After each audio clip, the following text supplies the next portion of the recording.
Hey guys, what up? It's me, Mitch. Long-time listener, first-time caller, lifetime baller. And when I'm not going into Rhea Ripley and Io Sky, well, shit, man, I'm listening to House of Prayer and smoking a blunt. I'm still going though. Welcome to the House of Grim. Damn Bob with a boot to the chin. Share that link with all of your friends. Slender Man and Grim gon' do it again. Welcome to the House of Grim. Damn Bob with a boot to the chin. Share that link with all of your friends. A Slender Man and Grim gon' do it again. Hard throbs in this thing and our nuts hang. Diamond cutter on a bitch through a bed frame. Bang, pedigree, time to play the game. Raise the flames of hell. Flipping like Kurt off a perk. Suicide dive like it's 9205. It's just man got my hand up a skirt. Man up a flow, she gon' squirt. I see that bitch boobs to a shirt. Ladies and gentlemen, welcome to the House of Grim podcast. I'm your host, Grim Grimes. My co-hosts tonight are Dan Bob and Mr. Slender, and our guest today, the Don himself, Big Vito. Vito, thank you for coming on.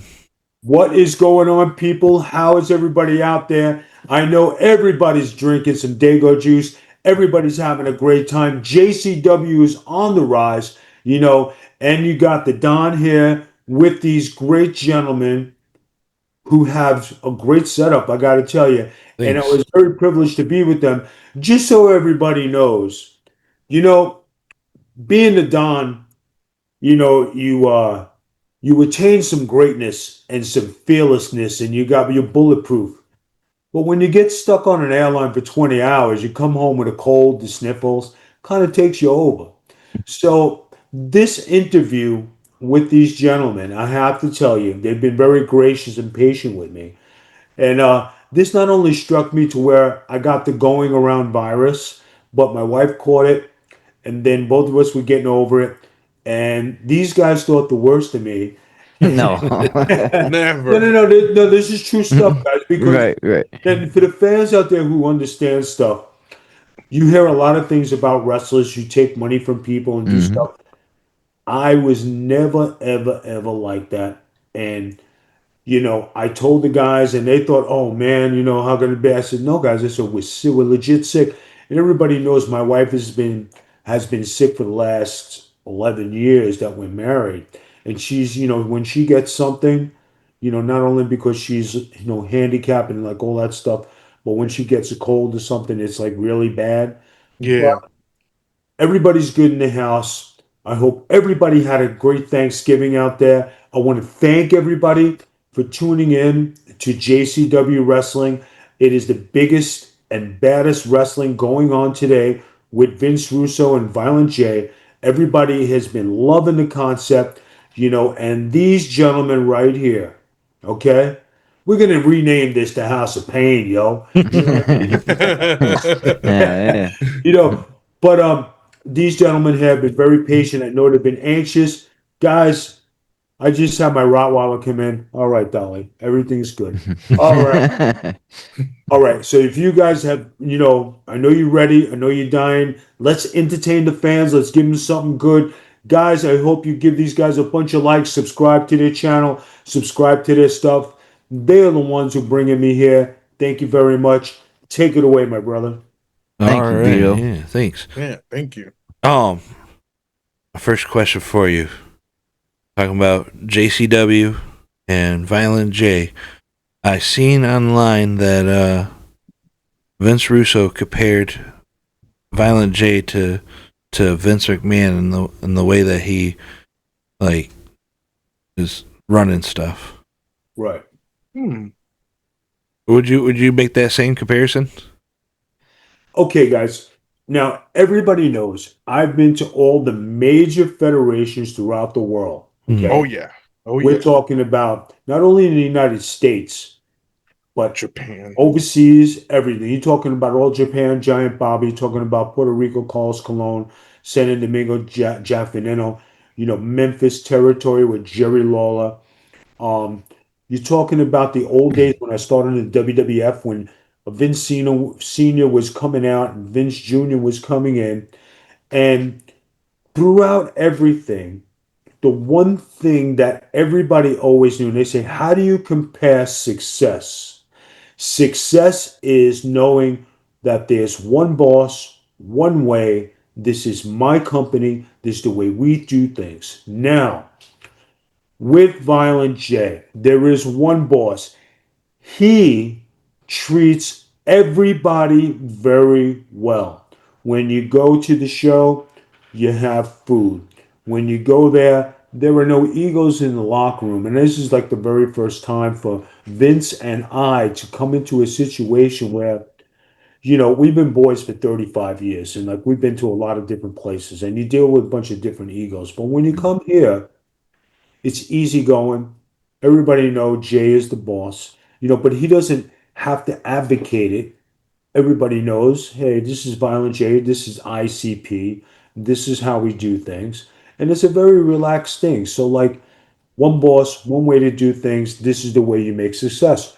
Vince McMahon, and this throughout working for him since I was a kid, when I started in the WWF in 91, there was one boss, one way to do things, Hmm. and he knows everything that goes on in his company.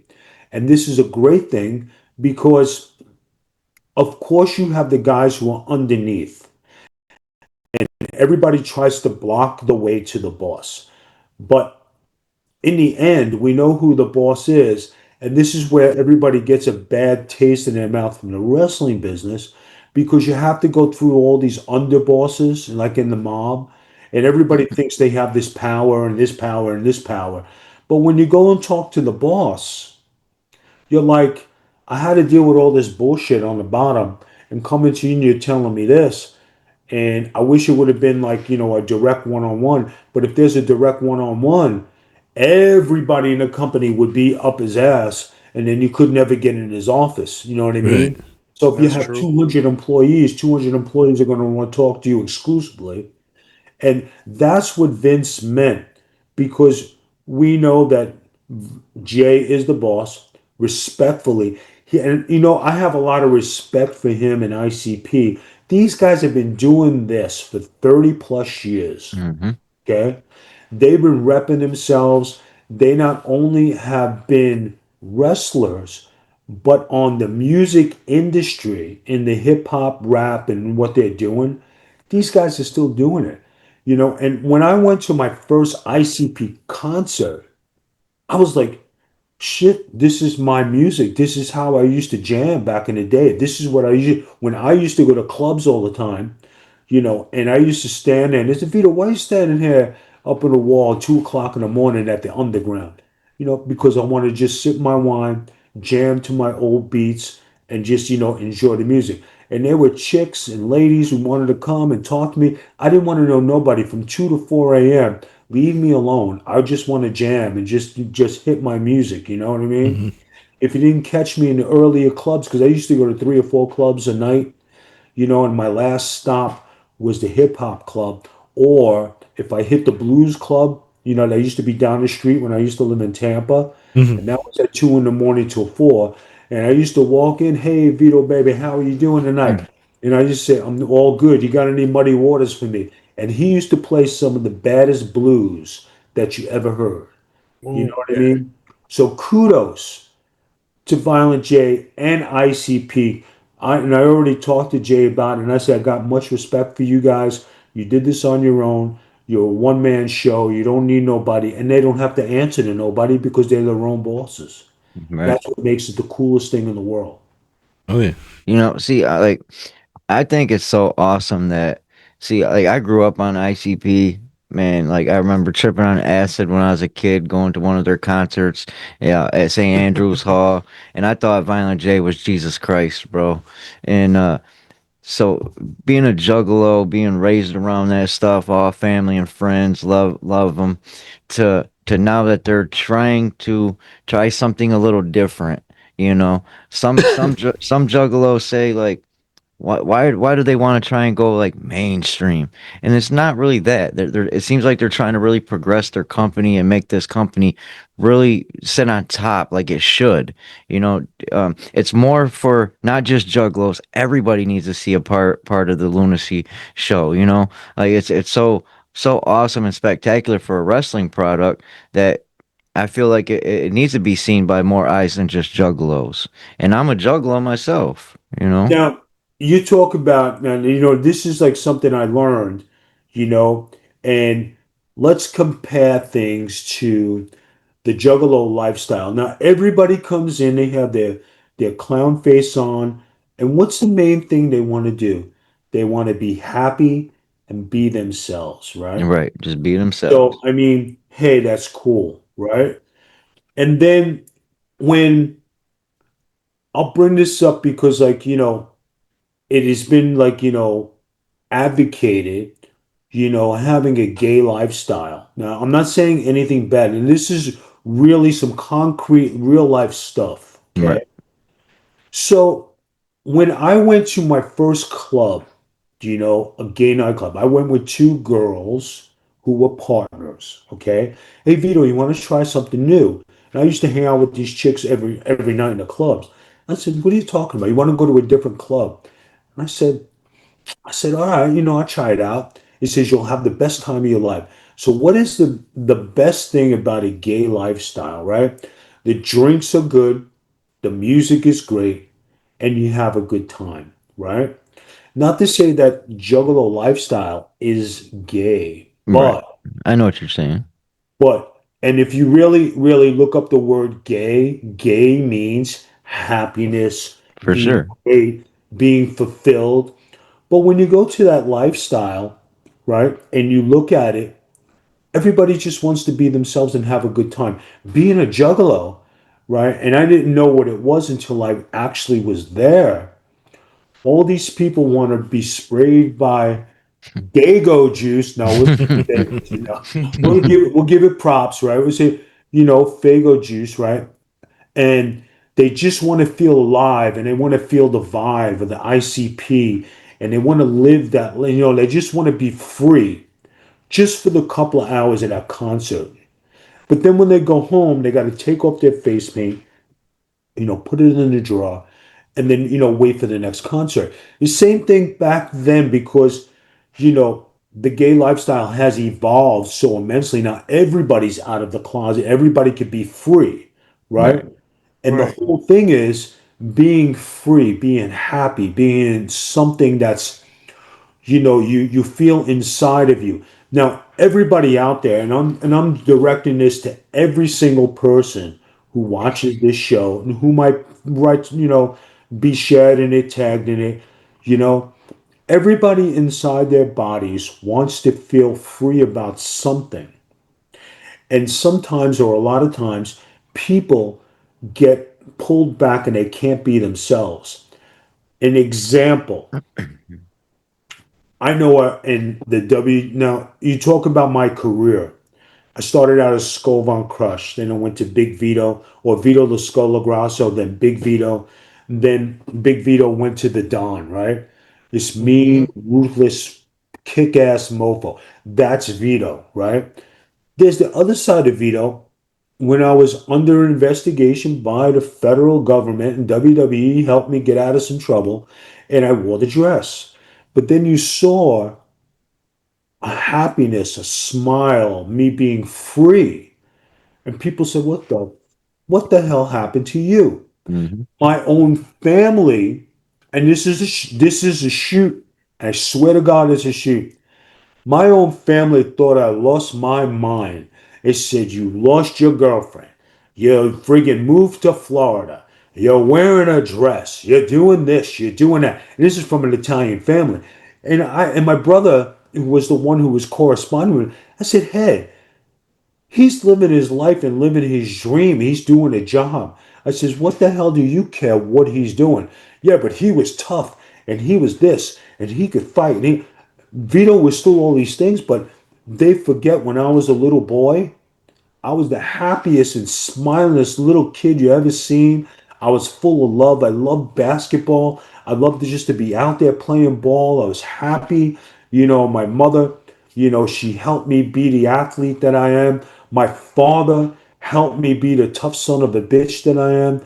But the mix, how many people can go back to their childhood and share the mix of, your mother and father on two different avenues, and then you get to live both of those lives in your real life. Right. You know what I mean? Mhm. So the juggalo life is like it's wonderful because hey, let me share something with you. Do you need something? Can I help you? You go to a concert, everybody's just rocking and having a great time.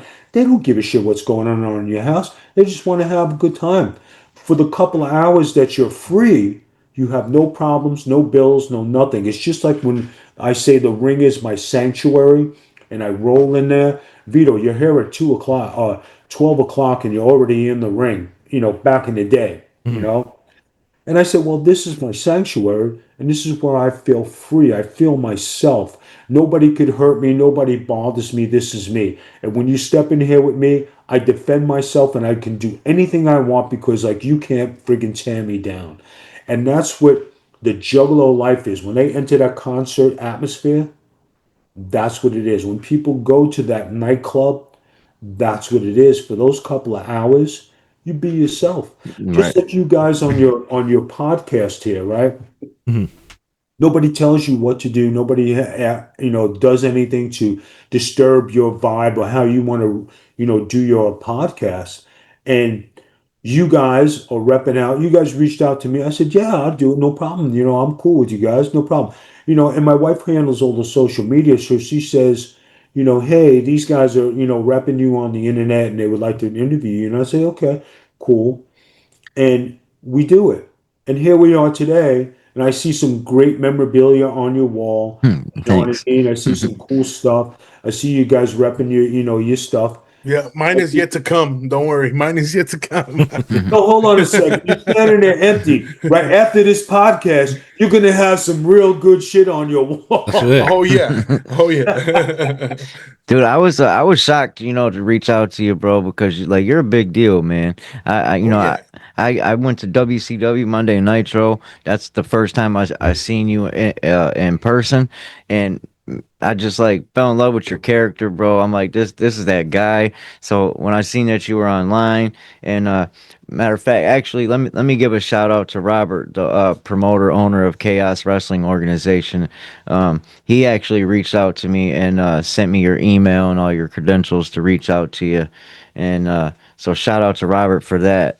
But man, I'm like, this guy's a big deal. I don't know if we could actually get him on, So I thank you, bro. appreciate no, thank you for being a fan and thank you for watching. And now you get a chance to see me, in my office, in my home. You met my wife and you see what, my lifestyle is like. Here I am, right? I have a big smile on my face. I'm wearing a Juggalo's hat, That's awesome. shirt on. You know what I mean? I'm repping our brand. I'm doing everything. And then when it comes time to do business, yeah, I'm Big Vito, mob boss, and I will kick the fucking shit out of you. I will cut the best promos. And that's another thing. You watched the back in the day in WCW when I had the mic and I could talk and cut Oh promos. yeah. Right? Oh yeah. Hmm. And then when you go to other places, they might not give you the mic and they might not let you rep yourself, but that's fine. But here it is 2025, and everybody says, "Oh my God, Vito could talk. Vito could always talk. Vito can handle himself. Vito was better than The Rock when we used to do the Monday Oh Night yeah. Wars, right? And Vito used to compare himself and do stuff. When we had the Mamalukes, who did we compare ourselves to? The DX, and it was the Mamalukes and DX. And then when it was Hardcore Champion, right? Here's Big Vito, Terry Funk, and then you used to go to all the Hardcore Champions in the WWE. Who's the best hardcore champion? I can honestly say, after all these years, I'm definitely in the top 10 of hardcore wrestlers in the world. Hmm. I No can agree doubt. with that. No doubt. Yeah. So we just went out to Harpo's and seen the JCW Lunacy show for the Thanksgiving Right. and got the free turkey and all that. And when you came out, man, not only were you playing the part, you were the part, bro. From your gear, your shoes, I you know, still, like I still got my coin. There you uh, go, baby. man, I'm like this dude knows how to dress, man. Like it was just phenomenal, bro. Like your shoes, your dress shoes, your slacks, your hats. But you see, but like what people don't know is right. That's the way I dress when I go out and when when I'm home and I go out to if I go out to dinner at a restaurant, I go to a wedding, I go to Old Town, I go like to different places. I'm with my wife. I'm dressed to the nines. Even my wife says, "Do you really have to wear?" I said, "Yeah, this is the only time I get to get dressed and be myself." I said, "Let me be me, right?" So then, and then you guys will laugh. The only time I dress down is when I go to the gym. I wear the ugliest gym clothes in the world. I wear 2 and 3 sweatshirts. I'm sweating my ass off. I'm working out. I'm out there playing ball. I'm doing my thing. And then when you take off your clothes and you're at the pool, you're like a goddess. You're like a stallion. You're like, God, Vito, you look beautiful, man. You're a beautiful man, a handsome man. But like, but then when you're out there, like you said, when I come out there, for JCW, and you seen me turn the crowd like this, and I had them in the palm of my hand, Mm. that's 35 years of experience. That's being your character, but that's also being myself, and um, you can't really say I'm acting because No, that's you can't fake that. that's You that's can't fake Vito. it.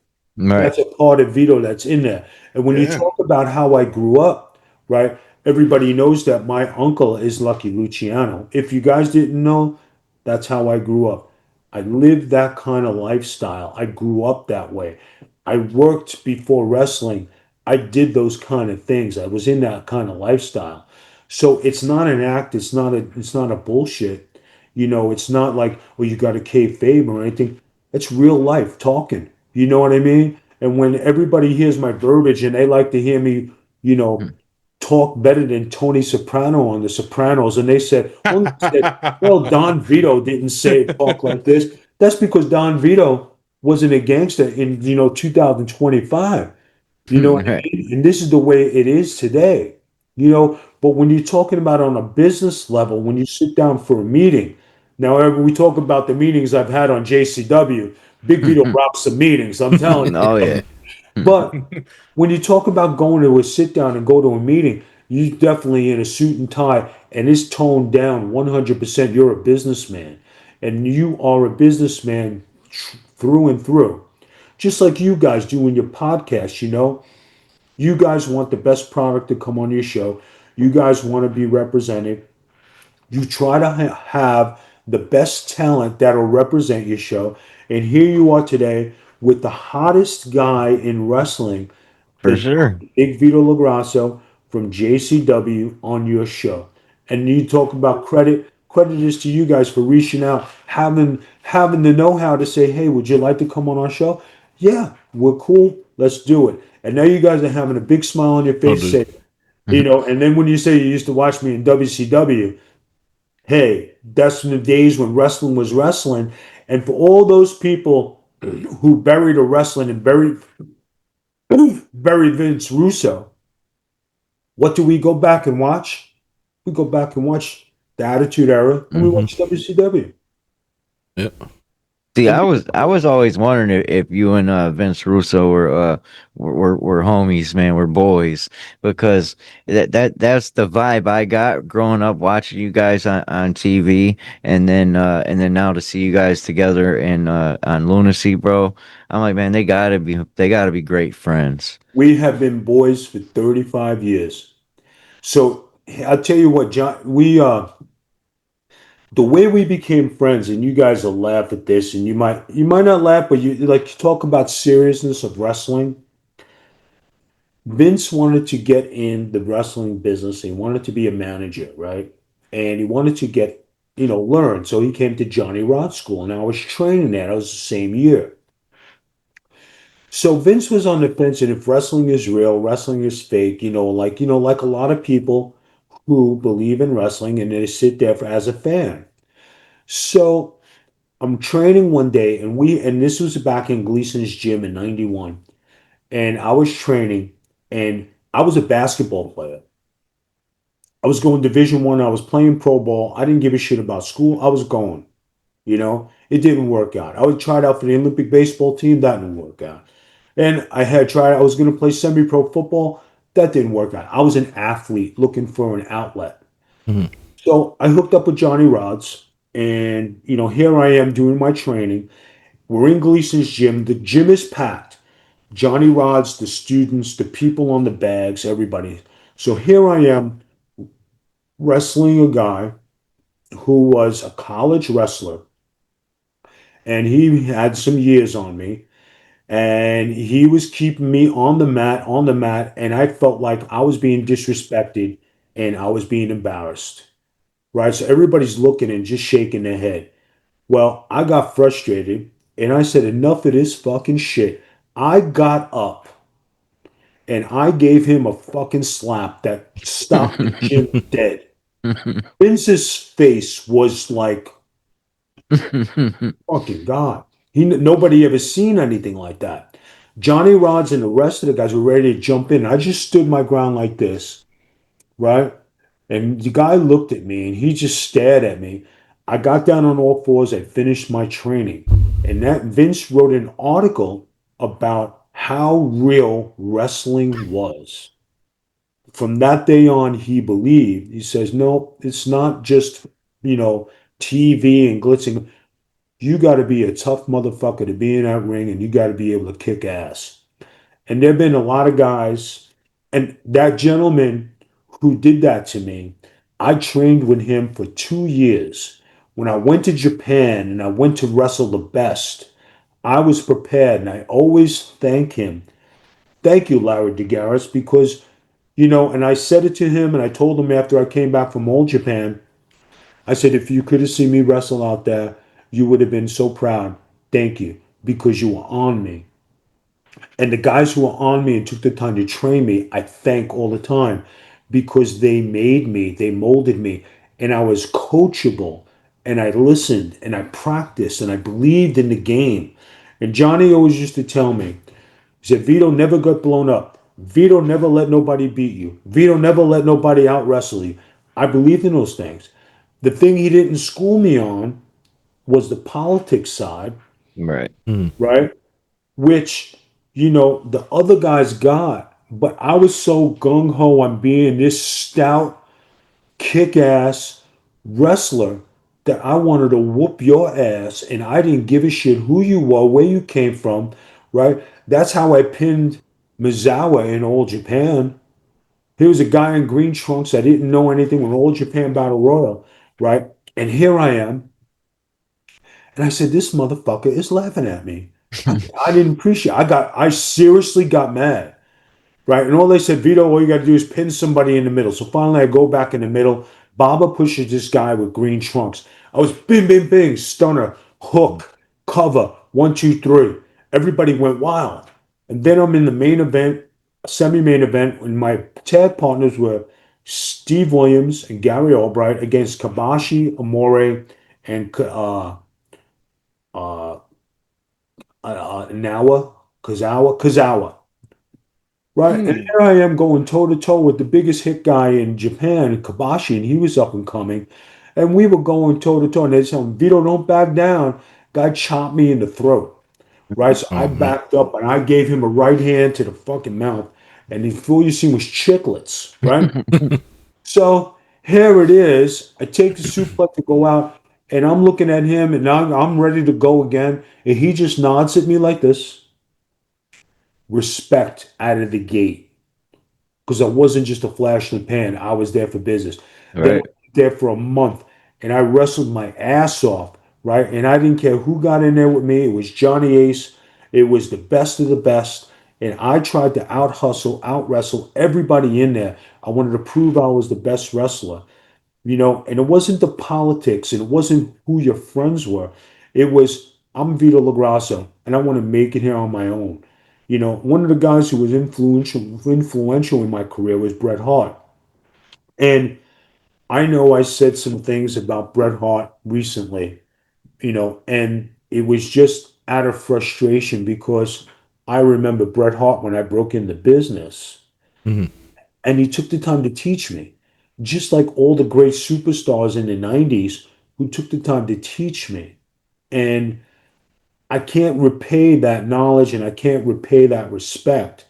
And when I see things today and I still rep the old code and I look at things like that and I'm saying, yeah, you know, everybody gets hurt, everybody gets injured, and I can understand how upset he is. But you could say it once, you say it a million times, and then you knock other people. It becomes redundant. And to Bret Hart, if you ever watching this, it was nothing disrespectful because we are boys, and I can never forgive you for forget or I can never repay you for the times that I was a young kid in the WWF and you said, "Hey, I want to wrestle with Vito." I wrestled Bret Hart 4 times, guys. That's And those awesome. 4 times, Oh yeah. he treated me very well. And thank you to Bret Hart.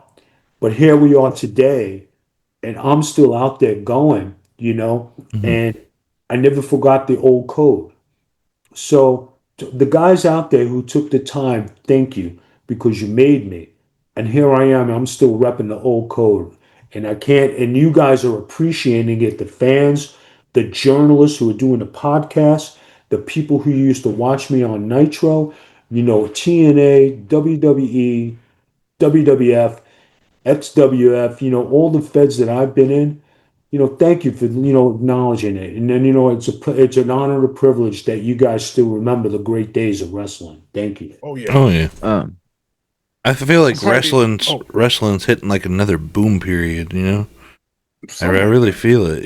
Like Something like because that. like you got WWE, AEW, Lunacy, TNA, all these top tier wrestling programs, and then like the indie scene in Michigan. I feel like that's been on fire lately. Like I think yeah, people DJ, are. these. I had one of the greatest matches and here's something funny, right?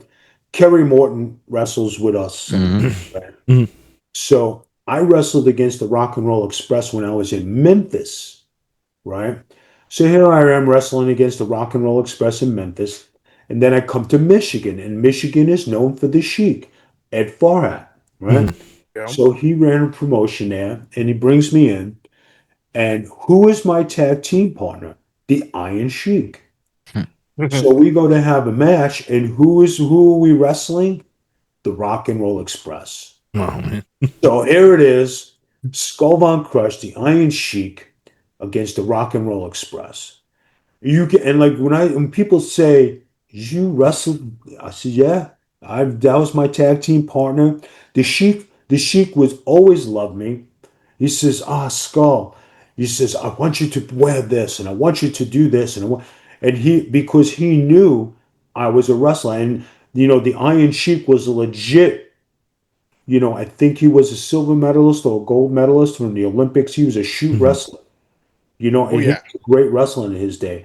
And the Rock and Roll Express are a legendary tag team Hmm. that I got to wrestle in Memphis. I've learned a great deal about tag team wrestling. That's how the Mamalukes was successful because everything I learned in Memphis I brought to WCW. But here I am wrestling with these guys. And it's like you look back and you say, shit, I wrestled the Iron Sheik, the Rock and Roll Express, Ivan Koloff. I wrestled this one. I've wrestled every great wrestler that you could think of, and I've been in the business a long time, and I was in the ring with them. Right. You know what I mean? And it's an honor and a privilege to get to share that with you guys. And it's not boasting, Right. it's just that I wrestled for companies and I wasn't an indie guy. I always wrestled for companies and I wrestled against the top guys in the business. And that was the greatest thing of all because they took the time to teach me. And what's the secret of being a pro? Pass it on. Right. You're very humble, man. I must say, you're very humble, bro. No, it's just, but I'm thankful for the lessons that these guys taught me, and then when you talk about, hey Vito, what's the greatest moment in your life? Like in wrestling. I've had a lot of great moments, right? But wrestling against Terry Funk on Nitro and me having the honor and the privilege to wrestle him for a title. Mm-hmm. and then I win the match, and him giving me the belt and shaking my hand in the middle of the ring for millions of people to watch. That was a show of respect and that you belong, and that's the highlight. Not only that, but winning the tag titles with Johnny the Bull, and also in WCW, being an Iron Man champion in Germany when there was maybe like nil to any American wrestlers who ever won that prestigious award. Because if you know Germany history with Otto Wanz and the Schützenplatz and stuff like that, it's an honor to be there and be part of that culture.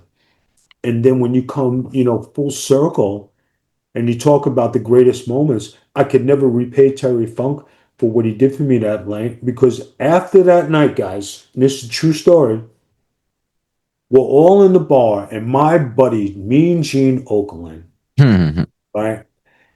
And you're talking about everybody in WCW in that bar that night. And he raises his glass. He goes, I want everybody's attention tonight. He said, I'd like to congratulate Vito.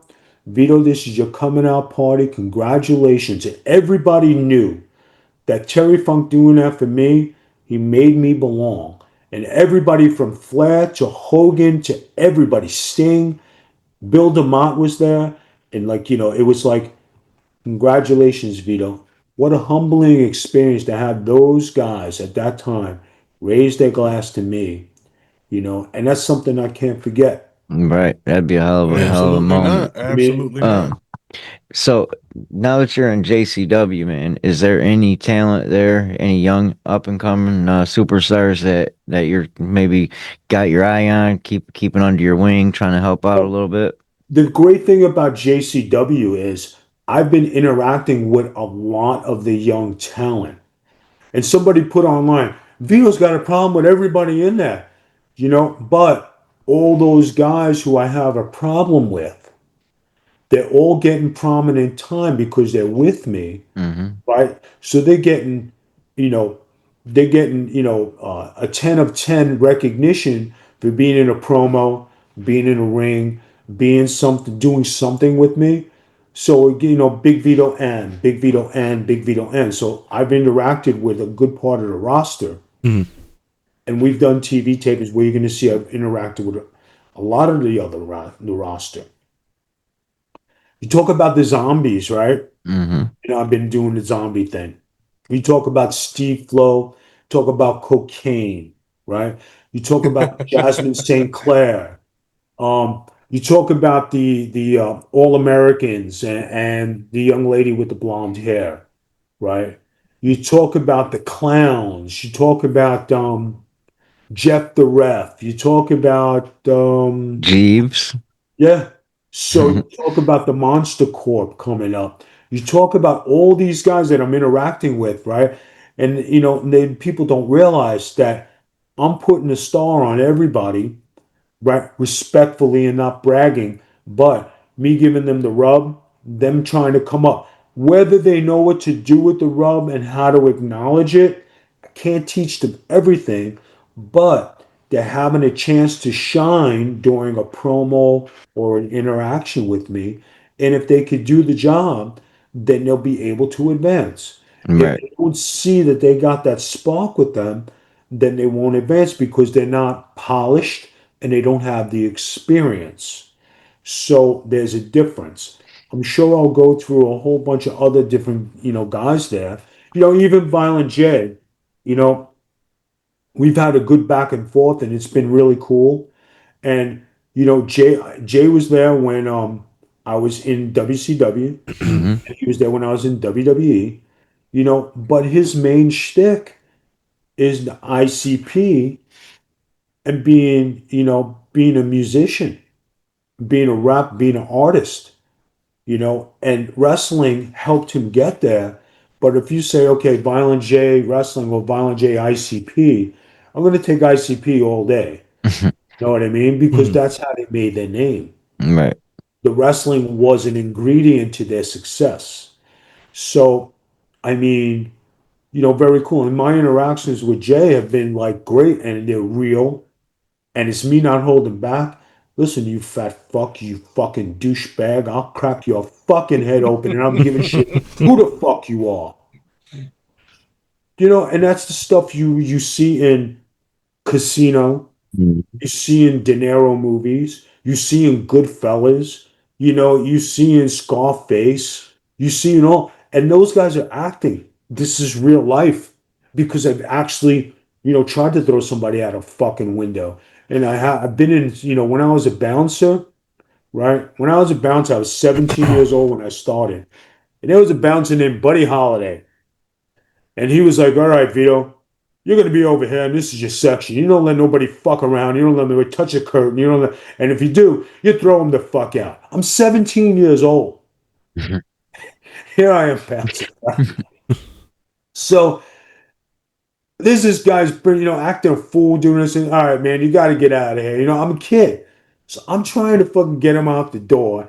Here comes Buddy Holiday, big fucking Irish motherfucker. I'm getting him out the door and he stopped and he fucking comes and throws him out the fucking door. He's a man. I'm a kid. Right. So then the guy comes to me to step up. Buddy Holiday steps in front of me. He said, you got a fucking problem? Right? And he goes, yeah, I got a fucking problem. Your guy threw me out. Yeah, now you got a fucking problem. He hit this guy so fucking hard. I'll never forget it. Hit the guy. And remember the lamppost that used to be there, the wood ones? Mhm. I hit the fucking lamppost. Guy slides down the lamppost out. Right? Wow. Buddy Holiday fucking turns around to me. And Vito, what did I tell you? You throw him out, you crack him, and you fucking close the fucking door. Now go back inside and do your job. And I'm like, yeah, yes, sir. All right, ain't nothing else to say, So, but yes, sir. you talk about when giving these guys the rub. Now, the cocaine as a wrestler and a character, like Oh, I feel man. like he's over, right? And you being on screen with him and like him coming in with that bat and you this fucking crackhead here. Dude, I pop so hard every time you call him a crackhead, dude. I crack up so hard, bro. I'm like, that's money right there. That's genius shit. Yeah, but you want to know something, guys? That's me in real life because if I'm in a place like, it's hard to separate your real life and then being on screen, but when it just meshes together, right? And like who I used to be and who I am on TV, and it's the same fucking guy. Because I would say, oh, you fucking crackhead, you got a fucking bat in your hand, then you gonna fucking do something, go ahead, motherfucker. You it's not even like you're acting because like you just feel it. It's there. It's the electricity, like Right. the thing. And you can't turn it off because that's who you are. And him and the kid, we have some stuff that will be on the upcoming episodes that you see, right? With Stephen Flow and cocaine and the outbreak and Barnabas and stuff. Where the physicality in that, it's legit and like you see it and you're like, holy fucking shit. You're like, and you just make sure everybody's cool. But then when you gotta work, it's work. And there's no So like, oh, don't touch me. Oh, don't do this. No, it's fucking work. You want to watch it? This is what we're doing. And I don't give a fuck. wasn't it you that came out and hit Barnabas and when he was standing by the ring Yeah. at Harpo's? Yep. Dude, okay, so when you hit him, bro, you could hear it, and I'm sitting like on the side where the entrance is. Right. Yeah, I'm a few rows back from the ring, but I could hear it and I could see it. You guys were meaning business, like your shots were like man, it was good shit. But you see here, you are telling me it was business because that's what it was. It was business. And you're going out on the camera and you're doing this for the live people, right? How many times do you watch wrestling? I'm not naming no companies Right. because it's very disrespectful to do that. How many times do you watch wrestling and you see inconsistency of what they're doing, or it's not looking the way it's supposed to look on TV? Right. Right. right? A lot. Yeah, there's not a lot of wrestlers out there or performers out there that that put in the work like you and Barnabas did that night, you know. Right. Um, And Barnabas is not a wrestler, right. right? And he's he's a manager and maybe he doesn't practice wrestling as per se like he should, like I would if Mm, back in the day because I was up and coming. I was always fucking Bronx. I was in the ring. It was 365 days I'm wrestling 100, almost on 150. But you try to teach these guys, hey, when you're in a situation, you got to be ready. And like, to them it's like a culture shock because nobody comes at you with that intensity because they're not polished, they're not experienced, they're not a veteran. But somebody's coming at you like, and it's Vito, this is live. Okay, here we go. You got to be fucking ready. And you know right. what I mean? And if you heard it 6 rows down, Mm, that means there was no mistaking about it. right. I'm coming at you. And then I'm going in the ring and I'm going to fucking kick somebody's ass. Mm-hmm. That's who I am. When I'm out there, I'm an ass kicking motherfucker. Yeah, And that when was I that get was a chance perfect, to do man. Yeah. it, Yeah, you used to watch WCW, right? mm-hmm. And I'll give you when me and Johnny were wrestling Lex Luger and Ric Flair in the tag team match, right? Here I am, and I got Ric Flair, and I'm 10 years in the business. That's Ric Flair, greatest wrestler that ever lived, right? Mm-hmm. And you're talking about, okay, what do I do? It was no, what do I do? Can I hit you, sir? No, it was work. He understood work. And the guy sold everything I did, and he made it look good. Right. That's two professional guys, going out there and doing their thing. I'll give you the WCW Battle Royal thing, right? We're doing that Battle Royal where Hogan and Macho Man and Flair and DDP, Sting, Lex Luger, everybody's in there, right? So here I come in the dressing room, and everybody's laughing, all Vito's, what is it? I said, you know what, you fucking guys? I said, you're all fucking here being superstars. You know what? I'm gonna go in and punch every one of you motherfuckers in the face. I said, I'm gonna take the tape, send it to Vince, and I'm going to the fucking WWF.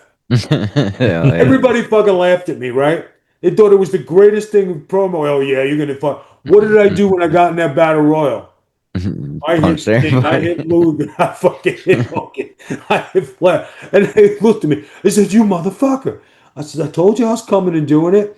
Now, there's a difference of being a smart ass and somebody doing that, and then you're not getting lit up by the pros, right? Right. But then when they respect you and you come in there and do it, it's a fucking chuckle and laugh. They say, "Fuck you, Vito."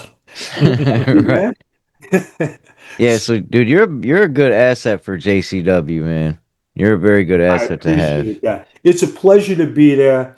It's a good vibe. You got some good talent with some good guys that can use the experience to elevate their careers.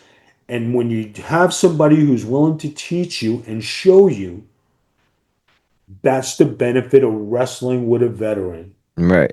I know And there's and you're also giving uh Ref Jeff time on camera too as a character, you know, like there's something brewing between you guys. I don't know what's going on there, but you know, just seeing how you are just with him, you know, on screen, everything's falling into place, you know what I'm saying, like as for a wrestling company, a wrestling show, like since lunacies came about, since you and Vince Russo came about, man, and Barnabas, all these characters are really like honing in and like doing what they're supposed to be doing now, and the stories is just the stories are there. You know what I mean? Like it's a fabulous show, and I think it's gonna keep soaring up. You know, like 30,000 people watching, 35,000 people watching, we and hit growing. 40,000 on. Yeah, Yeah, we hit over 40,000 on the last show. As of today, and the show only been on a day, right? My last count was 27,000 Right. in a day, Mm-hmm. right? That's big. Right. Now, For a YouTube show, that's for big. YouTube channel. Oh yeah. Now, guys, I believe if you guys are up to date with all that's going on with the mergers and who's got what on the networks, um, I think AEW just signed a deal with Netflix. No, Uh, it was HBO Yeah. HBO, but HBO, okay, Netflix is HBO buying HBO and and Warner Warner Brothers. Brothers. But okay, it's Warner Brothers Discovery, not entirely Warner Brothers. It's Okay. just Discovery, which is the studio that has some of the Warner Brothers shows and DC Studios. right. And then TNA, they got signed to a deal. I'm Yep. not sure on who. No disrespect to TNA guys. You Yeah, know, no, no, I think no. it's AMC. I think AMC Yeah, I did it think they something so signed like with they that. got a deal on AMC. AMC. So AEW, WWE, TNA all moved up a spot. Oh So yeah, spots that were left by them can be filled by the up and coming JCW. Mm-hmm. That's the goal of the that's whole true. thing, That is very is to true. fill the spots left open. Now, am I saying that? And this is something revolutionary, and I've been saying it for years.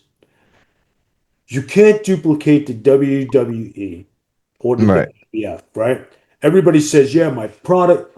It's like, no, you're a million miles away. Just be yourself. AEW, a lot of congrats to them because Mhm. they're being themselves. Not everybody agrees with what they do, but it's their version of wrestling. So if Right. it's their version of wrestling and they're getting assigned to deal, they must be doing something right. For sure. TNA went from up to down below to come back up again to get a deal.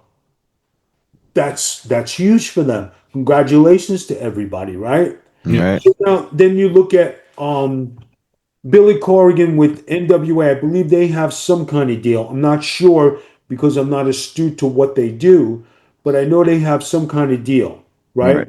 So that's good for them. I know there's MLW that has something, right? So everybody's getting something and they're all moving up or moving around or moving lateral. Right. JCW has been just YouTube. We haven't taken the next step up. So now with Vince Russo here to help um, delegate what's going on with the concept of the programming, Big Vito LaGrasso being a part of the talent, Violent J allowing this to happen to elevate his product. Right.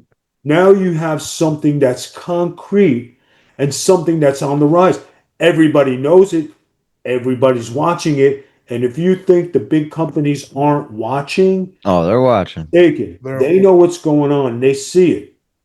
Oh yeah. You know, are you guys keep on social media pretty much? Yeah. And you Mm-hmm. watch this Russo stuff? absolutely, absolutely.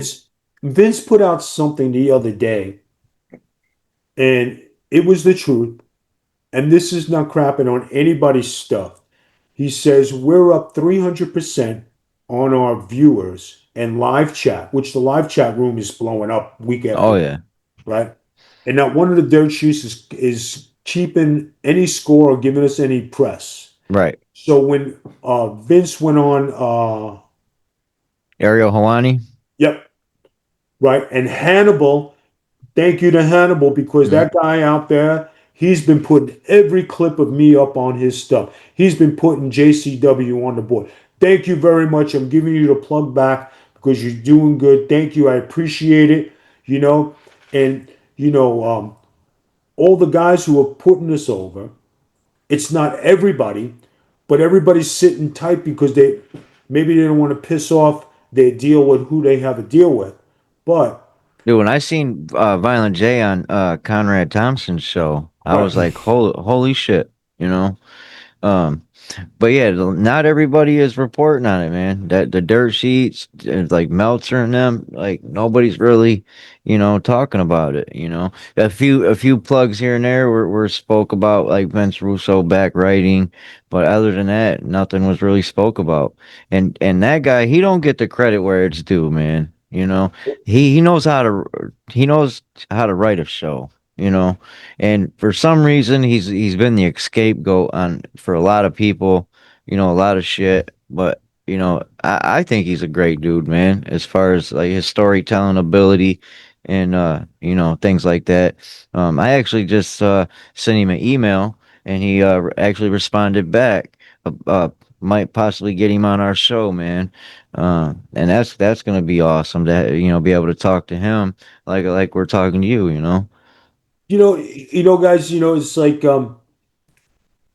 like I said earlier, right? What do you go back and watch? You watch the Attitude Era. Vince Mhm. Russo was a part of the Attitude Era that you watched. When you go back and watch Nitro, in WCW, there were some great shows. But what do you go back and watch? You watch the stuff that he wrote. When Right. you go to TNA, you go back and watch the old stuff that he was there for. So that's three different companies. Now he's in JCW, and everybody knows he's doing it, and everybody's got their view on Vince Russo. He's this, he's that, he's the other thing. And I'm just gonna say this: everybody has a personality conflict, and not everybody likes everybody. Right. Okay, and the wrestling business can be very blissful for people, and it can also be very cutthroat to people. And when it comes sometimes to who gets credibility for what and what you're doing, we're talking about 20 plus years that this thing has happened. You know what I mean? And there are people today who still talk about it, and some people, who still live in that era. Hmm. But it does, and a lot of the guys who talk about this, I have good rapport with. And this is nothing disrespectful to anybody. But if everybody would just be together and make Right. one Right. instead of everybody trying to be separate, I think it would bring the wrestling business together and unite so where everybody can enjoy it again. Mhm. Just the way I think. You know what I mean? It's just like, like a juggalo lifestyle, or the like we talked about the other lifestyle. But you think about it, everybody just wants to be happy. Vince Russo, I could tell you, doesn't have a mean bone in his body. He's not a fighter. Right.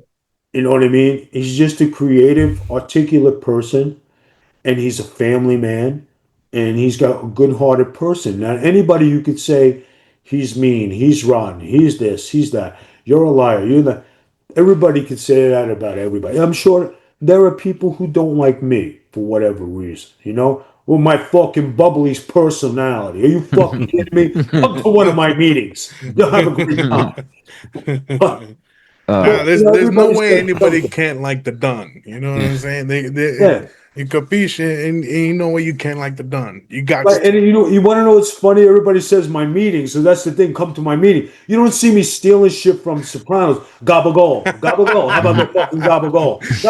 Right? How I'm about not you get some fucking doing that. sfogliatelle and cannolis for the guys, huh? Yeah, but but that's so cliche of what an Italian is. Instead of saying, "Hey, go fuck yourself, you right. fucking douchebag," you ain't gonna fucking do nothing. All right, and I'll fucking burn your house for fucking Christmas. How about that? All right. So now you got a fucking problem, But it's true when you hear me say it, and if you heard Tony Soprano, you got to give him a lot of credit for what he did with the Sopranos, right? Oh yeah. And you know when he exploded and he yelled a lot and he cursed a lot. I'm not emulating him, but that's just the gist of what the 2000 Mafia guy is. And believe me, I came up during the John Gotti era. Oh yeah, I remember that. All Hmm. right. No, no, Briefly. no. But I actually worked during the John Gotti era, the Paul Castellano era, right? Yeah. And, you know, from my legacy, I am third. cousins with Paul Castellano, or fourth cousins. So from Lucky Luciano and Paul Castellano down to like me, the family chain is there. Thank Wow. God. So thank God. I'm going to say this out here, and I told my wife this, and I told a few others. As crazy a son of a bitch that I was back then, when I would fucking fight 4 or 5 of you at one time at 275, fucking just a maniac. If I would have knew who I was back then, I don't think I'd be sitting here today. All right. I mean, I came, and this is legit, guys. I came close a few times because people wanted me fucking dead a few times. And that's not bullshit. And one time, I got into a fight at a very famous restaurant, and I was gonna fight 5 fucking wise guys, and they came fucking looking at after me. Oh no. And the next day, my brother calls me. He says, "Hey, did you get into a fight last night?" I says, "Yeah. How did you know?" He says, "They're fucking looking for you. The old man went down to fucking, Oh shit. That's not good. speak to you, right?" No, this That's is a not true good. story. True story. So then my guys on Staten Island, the people who I used to work for on Staten Island, said, "Vito, did you get in a fight last night?" He says, "Yeah. How did you know?" He says, this is big. They want you fucking dead. All because I stood my ground and I was gonna fight 5 fucking wise guys. But they were in the wrong. And then they had a big sit down and they were told, you guys are fucking wrong. Leave that guy's cannot be touched. Then it was another time when it was me and my brother, and he gets into it with some fucking wise guy. He was about 6'6", 300 pounds. Right? I get out of the car. I say, "Hey, man, fucking back off." So he goes to fucking swing at me, pulls off my sweatshirt in the middle of the snow. And it was a fucking bang, bang, bang. Down he goes, out. Hmm. Right? And they're fucking pulling my brother away, and I'm fucking ready to fucking roll again. The guy didn't get up. His daughter comes across the street, slaps me in the face, and runs it. So I go back home. And I get a knock on the door. I said, "Vito, you're in trouble." I says, "Why?" I said, "That guy you want is a fucking hitman for the fucking mob. You fucking you're dead." I says, "Are you kidding me?" Of all the Oh fucking people I wow. gotta pick a fight with and knock out, right? So that night, I go to his house because we only live down the street from each other. I knock on his door, unarmed. He looks out the window. He sees me. I said, "I'm not here to cause no trouble. I just want to talk to you." Lets me in his house, right? So I walk in. He says, "I could fucking shoot you right now." I says, "Yeah." I said, "What happened today was a misunderstanding. Your brother's got a big fucking mouth." He says, "I know." I says, "I apologize for any inconvenience." I said, "But if it was your brother, what would you do?" He understood. Right. That's So, only logical. It's only logical. Right. What no, would you and do it for was your nothing brother? that was disrespectful to him. I didn't know who he was until after the fact, right? Right. Right. Right. So Right. Right. the aftermath was they found his brother in a trunk about 3 weeks later. His house was Oh. all closed on fucking 2 months later, and you never seen how to hear him again. Yeah. Um, Damn. dude, this Yeah. I would think this. Wow. Something came to my mind. I think this would be a probably a good money draw for like ticket sales, ratings. Man, it'd be a good pay per view buy rate. Uh, James Cornette versus Vince Russo. Guys, guys, you know I what? don't think We you'll we ever have get them in the same room together, I brother. don't think so, all right. brother. All right. You guys brought it up. Let's bring facts into facts, okay? Here's two guys who love the wrestling business, and I'm being very respectful to everyone here. Right. Right. Because it's not shitting on nobody, right? We don't No, do no, no. That's not what we're here to No, no. do. we don't Nope. shit on. This is a legit story.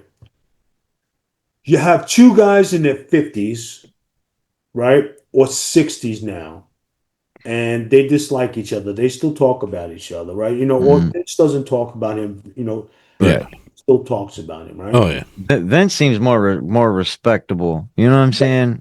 But Like, the guys are not fist fighters. right. They're not fighters. They're articulate guys who wrote TV, who do things in the industry. Cornette grew up in the business in the Smoky Mountain area, Memphis area, learned from the best, right? Then you have Vince, who came in as a writer that Vince picked to write the Attitude Era for him and Vince to go one on one to his house and write TV. And that's where the heat started from. Not Right. because Vince did anything. It's Right. just Vince McMahon liked Vince's creativity, and that's how it worked. So the hatred that comes from that is not just from James Cornette. It's from, and I'm not going to name names. How you doing, brother? It's You from don't need to. everybody who worked in the office at the time, because Vince was the chosen one to write that time of wrestling. And there's some great guys in that office, and some guys who have done some great things, and there's no disrespect to nobody, but just Vince just happened to be picked. And Right. what is the real true heat of the whole thing? You know, and Cornette has his great moments in wrestling, just like every other guy who used to work for Vince McMahon and work in that time slot. So it's a great thing in wrestling to be in that era, to be part of Vince McMahon's crew. It's Right. just Vince McMahon just picked who the guy would be to elevate his business, not because of anything else. Right. And there are still guys today who work for Vince McMahon, who work in the WWF office, who are still there from the Vince McMahon era. And congratulations to them for keeping a job this long, and for being able to support their families and do the right thing. But when you talk about, who's mad at who, but that's where the heat comes from, guys. And then when you talk Mm, about Eric Bischoff, and his dislike or Vince's dislike for each other. Eric Bischoff did something very creative in WCW. He brought it to the prominent light, right? And when there was like a little lull, WCW hired Vince Russo to come over and write TV. So it's kind of like the same thing, like Vince doing that with Vinny, and then WCW doing with Vinny, and some people got upset about it. It doesn't discredit what Eric Bischoff did, because he did do great things for WCW. Jim Cornette did great things for wrestling. Right. So, and yeah. the hatred that's there, if everybody just sat down, put their swords down and pens down and everything, and had a drink and talked about their families and everything, everybody would get along. Right. Yeah. You know what I mean? True. It's not the old days when you're fucking, the days of fighting and fist fighting and doing all that. Everybody's a cop caller today. Oh yeah. Nothing to it. I mean, I wasn't trying to be an asshole and make that comment. I was just trying to say, like, if they could just maybe do business or something and make some money. At the end of the day, that's all about making some money. You know what I mean? Right. Guys, if Eric Bischoff showed up in JCW, that would be the hottest fucking thing in wrestling. If James Cornette showed up in wrestling in JCW, it would be the hottest thing in wrestling. Right. Right? Right? And as soon as Vince fucking got word of who's in there, and who do they fucking walk in with but fucking Big Vito to fuck Vince Russo over? Mhm. That's fucking money in itself. Right. Mhm. For sure. Now, So you guys have anything else for me tonight? yeah, one final question for you, man. Oh, sorry. Go ahead, brother. Go ahead. All right. We have two final questions. You got to give him some time here. Yeah. You ever run across Michael Franzese? I'm probably slaughtering his last name. He's on YouTube, former mob boss. Say it France- again. Michael Michael Franzese. Francese. I guess is how you say his name. Did you ever have any interaction with him? Mm-mm. No. Does he need eyes on him? No. I was just wondering if you ever had any interactions with him. No, don't. I can't say I have. If he's somebody who does he do an Italian gimmick or something? He was in the mob at one point, and or the mafia at one point. He has a whole YouTube channel where he talks about his former life and stuff. Michael Francesi, you say, Yeah, right? franchise. Yeah. I do know the name. I don't Okay. know him personally, but I do know the name. Okay. I was just Hmm. wondering if you ever No, had And any I connection. remember, guys, when you talk about it, like a lot of guys in like Francesi, Sammy the Bull, the Bellotti family, who I'm friends with, that I used to work for. You know, you talk about some prominent names in I'd say mob history, you Mhm. know, and who you're related to. You know, it's there. Do you brag about it? No. It's just like everybody, they always say to me, Vito, why don't you write a book? You see, your life is so intriguing. And I say, well, there are some things that you just don't write about oh yeah. because the wrestling business still has that kayfabe. Right. If I was to let everything out of the bag on what I know and what I saw throughout all the years, Right, right.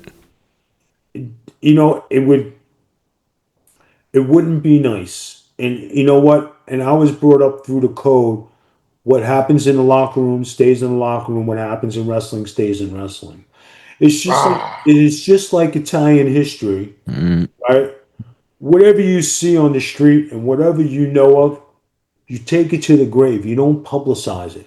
right. I talked about a couple of fights I had, but that's just a couple of the fucking hundreds I've had on the street. Right, You right. know?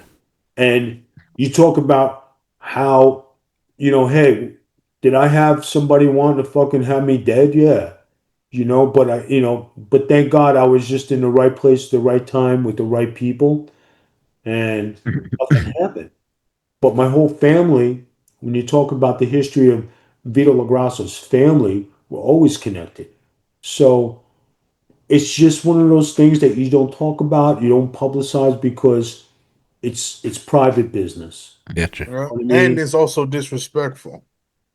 It is because like if there's a lot of Fugazi guys out there who say, El "Yeah, I'm Fugazi, fucking related Fugazi. to the mob, and I'm coming out. I got these stories," and then you look at them and you say, "All right, you weren't even fucking born yet, so how could you fucking do this? And your mother wasn't on the family tree, so how are you fucking related?"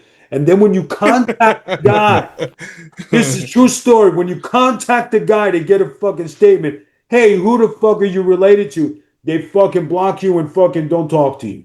Hmm. I've seen that happen. Yeah, yeah. But I have a question for you, Mr. Go Vito. ahead. In your time with WWF or WWE even, did you have any interactions or even something like that with D'Lo Brown? D'Lo. Yeah, Mr. D'Lo is my boy. Hmm. And it's funny you say that because I met D'Lo personally here in California at his he's the head commissioner for a franchise called 3PWA, Right. and he does shows. He's always there. He does commentating on YouTube and all that. And I had the pleasure of meeting him. We did an interview with him. But Right. I'm just curious on your perspective on how he was as a wrestler or performance wise, or even in the locker room, if you would like to share. Did he say something bad about me? No, no, no, no, no, no, no, no, no, no, no, no, no, absolutely not. Absolutely not. No. No. I'm All right. just curious. I'm just curious. All right. You want to know? You want to hear the true story about D'Lo Brown? Let's hear it. Me and D'Lo were in Puerto Rico together, Right. and me and D'Lo became best friends. Oh wow. And wherever he was, I was. Wherever I was, he was, and we always took care of each other. That's what's up. Okay. And when he got the call to go to WWE, I couldn't have been happy for him because he was struggling like I was struggling back in Puerto Rico, right? So we never lost touch, and I finally made it to ECW, WCW. He was still riding on. And I was still doing TVs at that time for WWF, WWE up until '98. So I would see him on and off and stuff. And then after WCW, I had I was in a I guess a bad emotional state because I lost my job, something I worked for, right, with WCW closing. So then I broke up with my fiance at the time, and I moved. I lost my house, not my No house, my way. apartment because we were living together, and I was a fucking mess. So we were talking, and he says, Scully, he says, what's the matter? And I was just crying on the phone. I was an emotional wreck, because everything, just crumbled down at me like at once. I went to his house in Florida, in Miami. I think he was living with his wife, and he met me at the airport, and I just fell in his arms, and he was my best buddy, and I was just emotional wreck. And if I didn't go to his house, I wouldn't be sitting here. And he actually saved my life. Wow. Wow. You know what I mean? And like he was the one guy who I could say went out of his way to help me regain myself. And I can never forget that. And I always, every time I see him, when I seen him in Colorado a couple of years ago, and I saw him and I thanked him like in person. I said, "You saved my life, man. Thank you." And he says, "Scully," he says, "I would do anything for you." We were boys, and we're still boys. We just don't talk. We don't say, but when you're real boys with somebody, you could show up their door. They know you, you know them. And it's just, come on in, man, get your shit together, and, you'll be okay. So when anybody says D'Lo Brown, like you just said, that's my D'Lo Brown. So Nice. what anybody else has to say about D'Lo Brown, that's their biz. But that's my D'Lo Brown. That's awesome. You awesome, know man. what? We are gonna have to get you and D'Lo Brown in an interview, just like how we are doing right now. It'd be I'm lit. And gonna he's have gonna to hit lie him up. about everything. He's gonna lie. Hey, he can lie about what he wants, but you can either deny or agree with him. You know what I'm saying? Nah, man, because I got a lot of secrets about D'Lo. Oh Dude, thank wow. you so much, Vito, bro. Thank Yeah. you I so hope you much, guys dude. enjoyed this interview. Oh yeah. Thank you very much again for giving me the graces just to get the house in order, get our health in order. Guys Oh out no. there, look these guys up. These guys are two gentlemen, two great individuals. If you guys would like to book me, go to my website, bigvito.com. My email address is bigvito@bigvito.com. I'm with JCW. My social media is the Big Vito brand on Twitter, um, on Instagram, on TikTok, the Big Vito brand. I'm on LinkedIn. Guys on Facebook, I'm Big Vito Lagrasso. Guys, hit me up. I'm willing to come to your hometown and let's do this thing. And JCW got all the ups. My buddy Vince Russo and all the peeps and juggalos. Keep juggaloing, so I can sell my Dago juice at 19.95. Make some. I'm gonna order some of that. That's cool. Oh It comes yeah. with the certificate of authenticity. That's out Yeah, cold. bro, I'm telling you, it's pretty good. Wait a second. Oh, I got one here. Hold on. Uh-oh. There it is, guys. There you That's go. awesome. There you go. I'm gonna order me some. I had an auction the other day, and I think I sold 10 of them. Hell yeah. Nice. It's a Nice. collector's item, guys. So, Yeah. anybody with Dago juice, I got them.